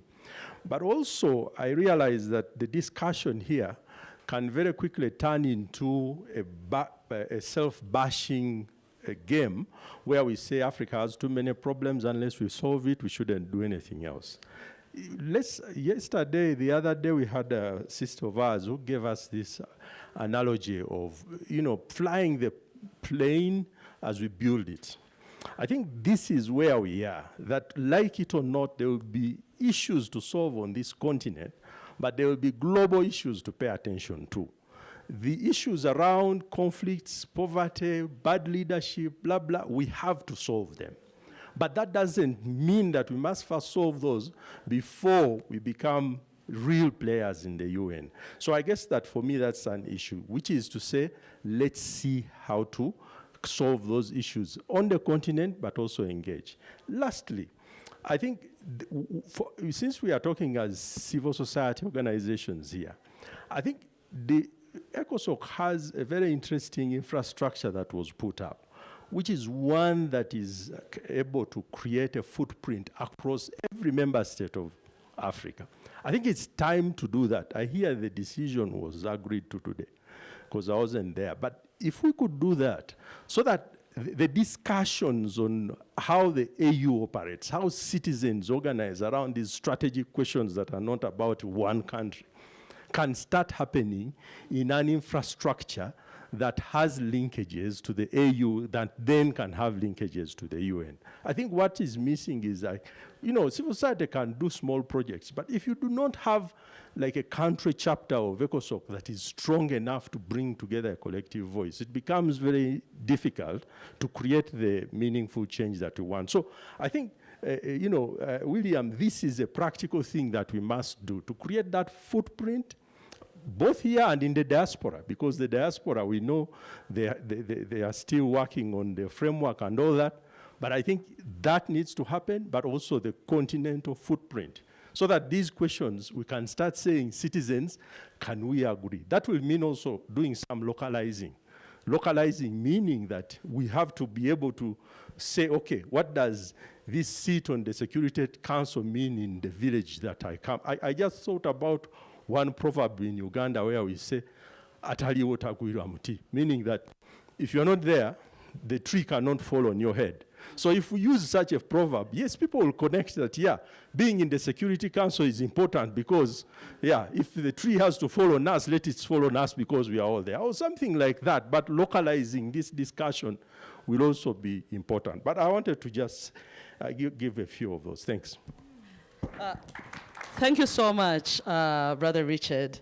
Yes, let's think about it and push it. Economic integration, free trade zone, free visas. Why is it that one has to travel to Europe before they can come here, or to UAE before they can come to an African country?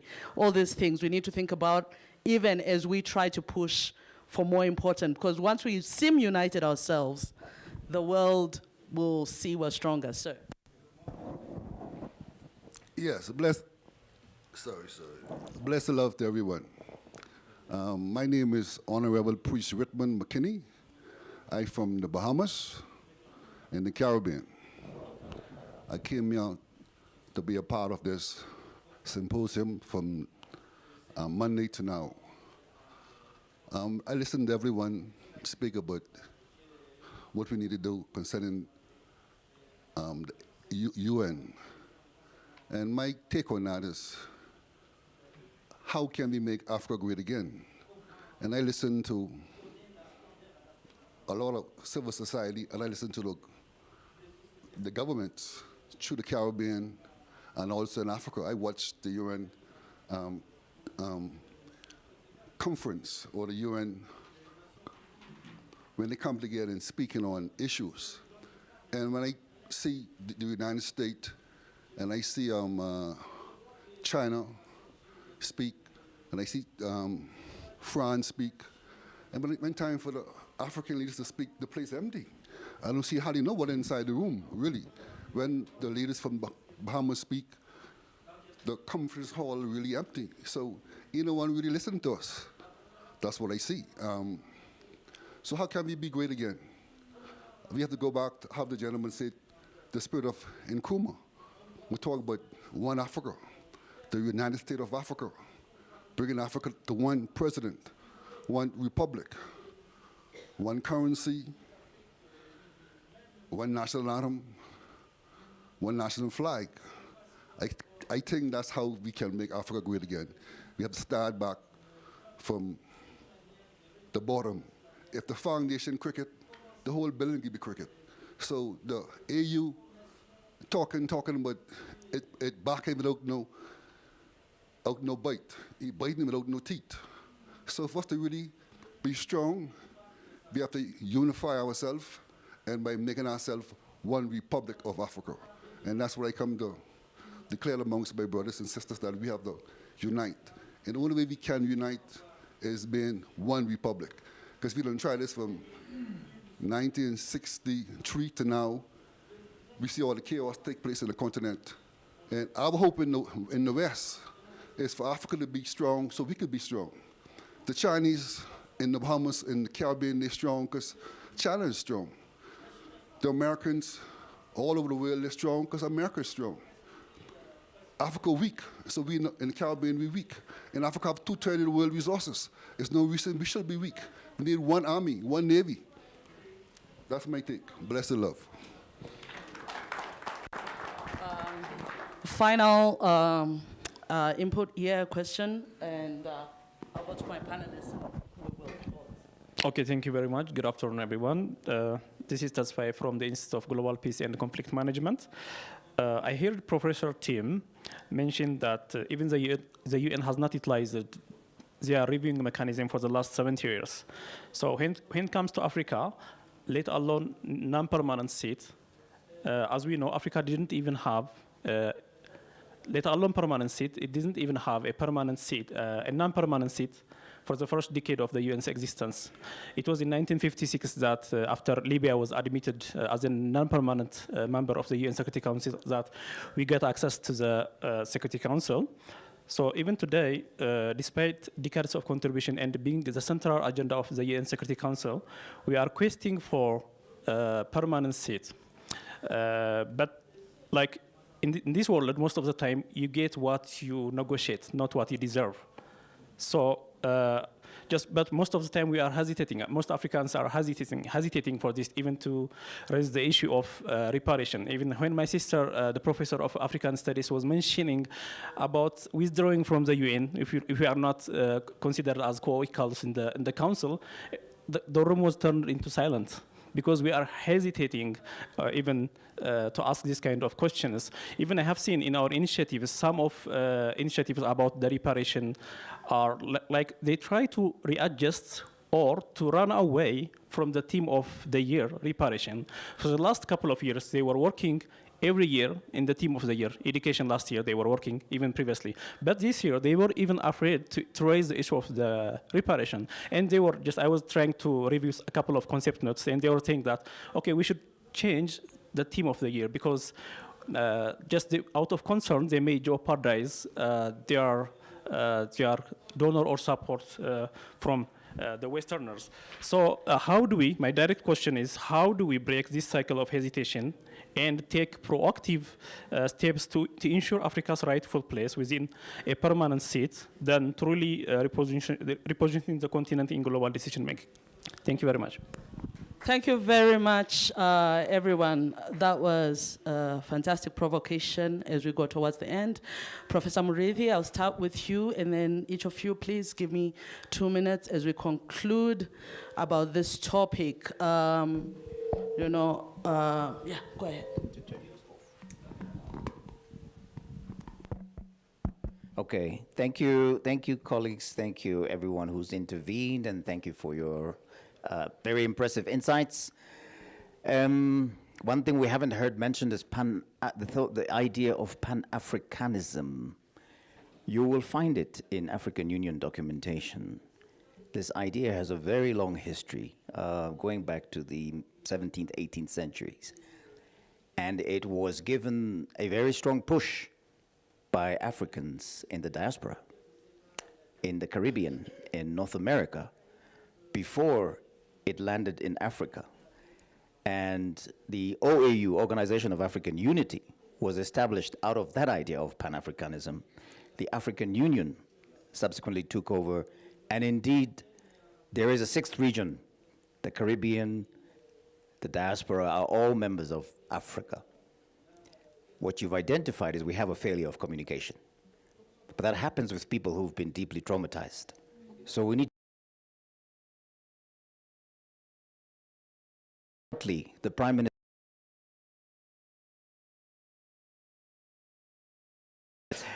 mere nationalism, it seems to be.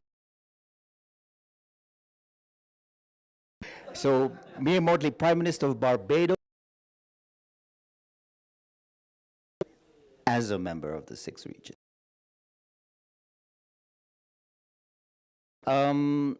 And so, Pan-Africanism, everyone, raise your Pan-African consciousness, identify yourself as an African. Let's get the African Union to give us our African Union passports. We've been agitating for that for 10 years. Very quickly to some of the issues raised. The first one is around, this is not a time for symbolic gestures. Absolutely, I agree with you. Abolishing the veto, completely also agree with you. It hasn't happened, it will not happen, because the nature of power in the world we live in right now, so US, China, Russia, UK, France, these are Machiavellian nations. They operate on the principle of realpolitik, extremely brutal stuff. If you see what they've done to other parts of the world, you understand where they come from. They don't think the way we think. So moral outrage is actually not going to pull it off. Moral outrage to Washington, forget about it. You know, you're going to be called a loser, and then that's it. So, Prof was right. So what? And let's all walk away, and maybe we'll start our own little communal, gathering somewhere. Perhaps Robert Mugabe actually made that argument about 6, 7 years ago, but as he was dashing out the door, he looked back and there was no one following him, you know? UN is also doing some very important work on African continent, refugees, world health, human rights. So if we pull out, we will lose all that engagement, which is necessary because, as Desiree said, we haven't built our institutions to actually take on some of these challenges. So we have to be slightly more nuanced. So what is the radical shift in this radical moment? It is Article 109. It doesn't sound like a radical shift, but it is, because you're saying, let's start a conversation about an entirely new system of governance. And the reason why you will find Washington, London, Paris, Brussels, EU, NATO, Beijing, and Moscow trying to sabotage this conversation, and they will. Some of our countries will be told that's not a conversation for now. It's because everything is fine for them. The system is working for them. They can veto. So the conversation, the issue, the challenge is now back to us. The campaign is on us. And Minister Kamara is absolutely right. If we're not in the room, sitting around the table, we will be the menu. Brenda was standing outside the United Nations Security Council with a big placard on behalf of Oxfam, campaigning for the abolishment of the veto, as she's written, and her colleagues have written a wonderful report called Vetoing Humanity, some homework for you to read. Please engage with that, because we have to basically raise our awareness about how we're going to move forward. Practically, concretely, Ambassador Churchill, I don't know if he's still with us. Ambassador Churchill asked us to do two things. The first one was to adopt a joint statement. Hopefully ECOSOC, William, we can do that as ECOSOC. If Ambassador Churchill is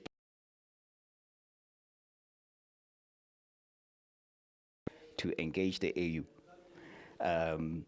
And the second thing he called for was the drafting of a United Nations General Assembly resolution that actually outlines how the process of invoking Article 109 should take place. Brenda already has that resolution drafted, in fact. And it's not a joke. It's only 2 pages.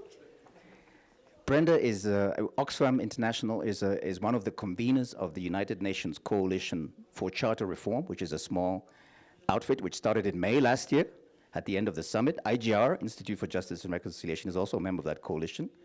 Please follow this coalition on social media.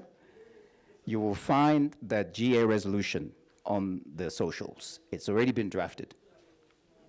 This work has been going on for a while, and we have to commend Brenda for the amazing work that she's been doing. Thank you, Bob.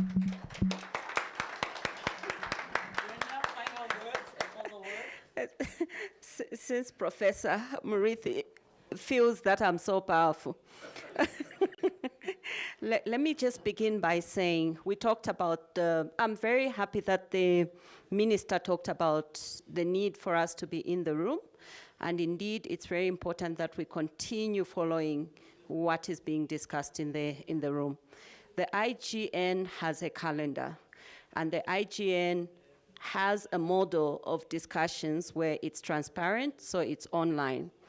Ambassador Kamara, I think from our end as, Minister Kamara, from our end as civil society, Kalun. From us as civil society, we want to follow that process, and we want to reinforce the message that the Africans have. One of the difficulties of the IGN is the fact that it doesn't have a deadline. I think this is something that we would want to see Africa pushing. We cannot afford having a process that has been going on for the past 18 years that's not delivering for Africa. I think a deadline is necessary, but the need for mobilization is also equally important. We are aware of the realities that those that have power are very reluctant to let go of the power. But we're also reminded that many of us never ever thought that apartheid would fall. And apartheid only came to an end because we mobilized. People were mobilized, their governments were also mobilized. And we didn't just mobilize from the victim's perspective, but we also went in the constituencies of those that were perpetuating apartheid. And we mobilized the ordinary people, and we managed to bring down apartheid. I think we also witnessed a similar mobilization when we were discussing and making demands for debt cancellation. It happened. And the movement, both during apartheid and during the debt cancellation, had no internet. We had no social media. We were not as connected as we are today. So, coming back to the powers that have been given by Prof, I believe the UN Security Council is going to change. It will reform, and it's going to reform, fortunately, in my time. And I hope we can believe in this, and we work together. When we were putting together this meeting, there's so many people that thought we will not have an audience. We were discouraged from going forward with this meeting. But I said, this conversation is so important. Even if we're just 5 people, we're going to go ahead and discuss this. The UN will be commemorating 8 years since its establishment in New York. Let's show up. If the UN Security Council reform process, there won't be any movement, let's take it to New York. But the in-between also matters. How are we engaging with our governments? How are we engaging with the C10? Those of us that follow these processes are even aware that the C10 is one such committee that doesn't even have a secretariat at the AU level, at the AUC level. How do we make those issues become real issues where even our own organizing and our own resources are put forward? So thank you so much. Yeah, let's continue. Let this be the beginning of the movement that we need to create. Thank you very much. Yeah, sorry. Well, not much to add to what Tim and Brenda have already said. But I think it's important to operate at two levels, okay? I think we agree that reforming the system will not be an easy task. It will not happen, simply by persuasion. It will require a struggle, like all major reforms, okay? And that struggle has to be waged. We have to be in it and know that it is a struggle that will be protracted, that will have, difficult moments. There will be a fight back, there already is, and that will continue. But we keep pushing for that reform. Abolishing the vetoes, they will hold on to the veto up to the end of the thing. But I think what we are seeing also is for the first time that an American ambassador is saying, oh, we are willing to admit. It means they are feeling the heat, that there is a need, that it cannot continue, that this thing cannot continue as it is. And I think, so everybody is aware that it cannot continue as it is now. What do you replace it with? Do you have some cosmetic changes here and there? It will seek to reproduce itself, somehow adjust to the new realities, but maintaining the structures as they are. And that is what we should avoid, to get the structures to continue as they are, because that doesn't serve our purpose. It doesn't serve the purpose of any peoples around the world. Okay, and yet, the UN Charter begins with "we, the peoples of the United Nations." Okay, and then they say nice things about all people being equal, all nations being equal, and everything that you need to, So the ambition what is laid out there is very, very positive, very beautiful. But we are far from that scene. On the other hand, once we agree that has to be the struggle, we also have to be, you use the term being pragmatic. There are immediate actions to be taken. We don't, this other struggle will take a long time. So we have to learn to walk on two legs. This is a Chinese expression. We have to learn to walk on two legs. Work for that strategic, objective of a reform that will serve the peoples, that will make the African Union and the Union of the People, that will make the United Nations of the people, really. At the same time, now we can take advantage of what is already on the agenda. I think it's good that we're having this conversation here. I'm not sure whether this is not the first time that these conversations are taking place actually on the continent, with this kind of passion and engagement of civil society. Okay, so among the immediate actions is to continue to push precisely for the convening of the UN General, Article 109. Yeah, I think it's something that we should keep pressing for. And particularly as you rightly said, we have a government that is willing to, lend its weight to this. So if you have a resolution, if you have, from this meeting, and then having a resolution that will come from I think that's something to pursue. The second thing is also, I think Desiree is completely right. We cannot blame people for all our troubles. We also have to keep pushing for the institutions to be strong, there are so many beautiful documents, protocols, in charters. Implementation has been one of the biggest problems we have here. Who will push for implementation? It has to be also civil society in part, right, for implementation to take place. So we have to get our act together, and that should continue sensitizing people and taking this conversation out there. Let it not be a conversation of elite civil society organizations or intergovernmental institutions only. This has to be a popular conversation. And it is where the connections also need to be very strong with diaspora and the home country. Diaspora is an unknown to most Africans, except the most recent one. You go, you have your immigrants in New York, they're sending money home, and so of course that's a reality. The connections are very strong from that sense. But there is actually very little interest in what is happening to the diaspora where they are, right? We have this almost like unilateral, we are interested in what they can bring, the skills, the money, and all that, but we are not doing much in terms of, helping to improve the conditions in which they are where they are. You know, and I think that's what will make the sixth region a reality, is when we feel that somebody is shot somewhere or somebody is, you know, victimized for some reason in another part. It is our concern. It is important, and we feel, and that is what really the Pan-Africanism should be about as well. You know, it's about now, but all this is about the future we want. It's about the future we want to reimagine, the future we want to work towards having, and that has to be a future of a united Africa in all its diversity. Thank you very much, Ebrima.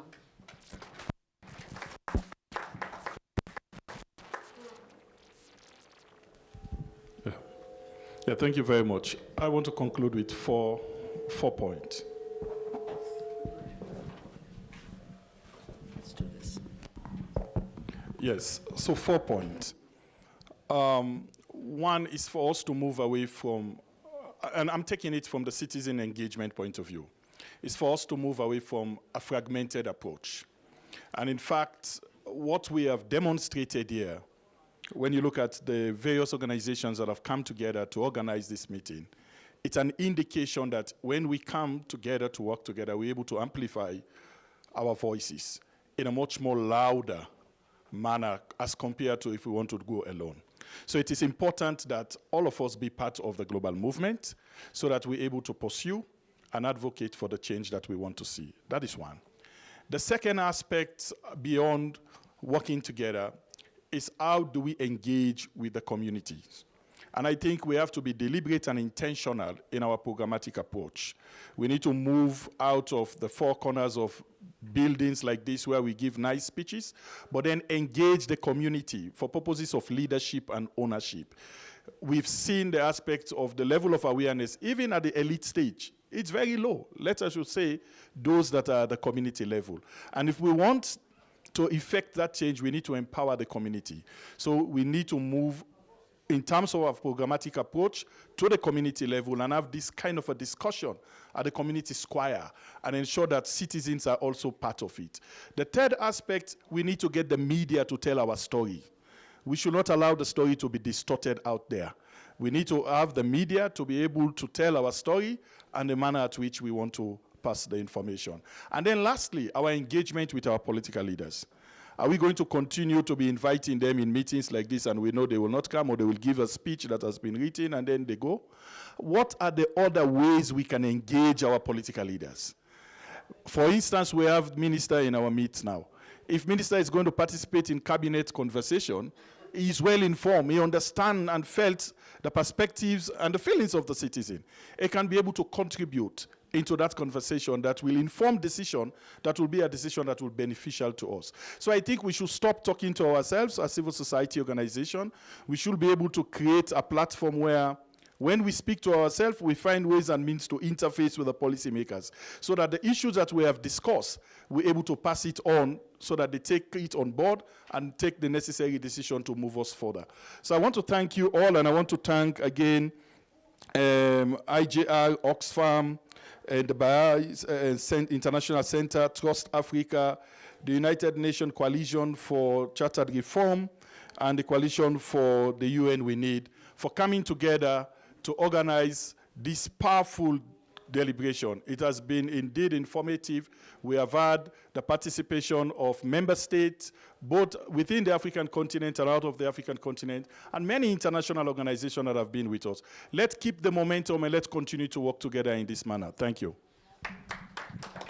Thank you so much to my panelists. I'd just like to conclude that reminding everybody that the theme for this year is just for Africans and people of African descent through reparations. How do we get this message out? We have artists, we have teachers, we have health workers, we have scientists, we have religious leaders. Let's use all these people. Let's go forth and be radical. Thank you.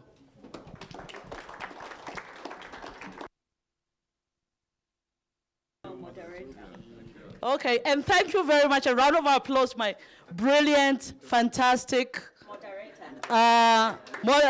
panelists, and my translators at the back, and the IT people who are doing a fantastic job in a difficult situation. Thank you so much. And thank you to you all. Please go forth. Oh, there is tea apparently.